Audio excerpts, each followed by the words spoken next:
आणि काल ठाणे लोकसभेची उमेदवारी जाहीर झाली, ज्यासाठी संजीव नाईक यांचं नाव चर्चेत होतं आणि संजीव नाईक यांना उमेदवारी न दिल्यानं नवी मुंबईतले भाजपचे कार्यकर्ते मात्र नाराज झाले।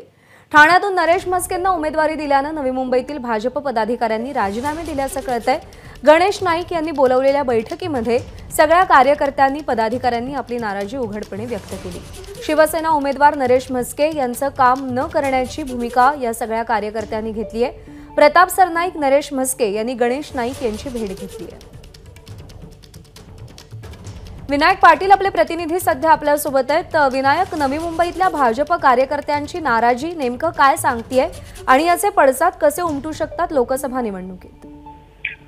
नक्कीच आपण पाहतो की ठाणा लोक आहे ते गेल्या काही महिन्यांपासून आहेत। नवी मुंबईतले जे माजी खासदार होते ठाणा लोकसभेतले संजीव नाईक यांनी तयारी जोरदार चालू केली होती आणि याच अनुषंगाने आहे ते बीजेपीच्या माध्यमातून संजीव नाईकाला उमेदवारी मिळेल अशा प्रकारची भावना आहे नवी मुंबईतल्या भाजप पदाधिकाऱ्यांना होती।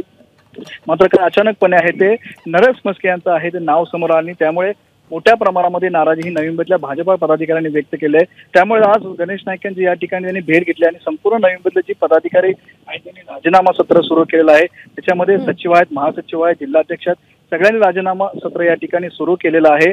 आणि थोड्या वेळापूर्वी आहे ते स्वतः उमेदवार नरेश म्हस्के आहेत, प्रताप सरनाईक आहेत, रवींद्र फाटक आहेत, हे या ठिकाणी गणेश नाईकच्या भेटीसाठी आले होते, कार्यकर्त्यांना भेटण्यासाठी आले होते। मात्र या ठिकाणी ते आले नवी भाजपा पदाधिकाऱ्यांनी नगरसेवकांनी केले आहे आणि जोरदार या ठिकाणी विरोध होत असल्यामुळे विरोधातल्या घोषणाबाजी सुरू असल्यामुळे नरेश म्हस्के यांनी या संपूर्ण न भेटता फक्त गणेश नाईकांचे दारावर चर्चा करून ते निघून गेलेले आहेत। त्यामुळे भाजपा पदाधिकाऱ्यांना त्या ठिकाणी भेटण्याचं धाडस सुद्धा नरेश म्हस्के आणि प्रताप सरनाईक यांनी केलेलं नाहीये। त्यामुळे नवी मुंबईमध्ये आपण पाहायला मिळतो की ठाण्याच्या उमेदवारी म्हणून जोरदार या ठिकाणी घोषणाबाजी, राजीनामा सत्र सुरू आहे आणि याचा फटका जर हे शांत नाही झालं तर महायुतीच्या उमेदवाराला बसण्याची दाट शक्यता आहे।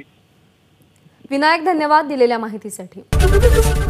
एबीपी माझा, उघडा डोळे बघा नीट।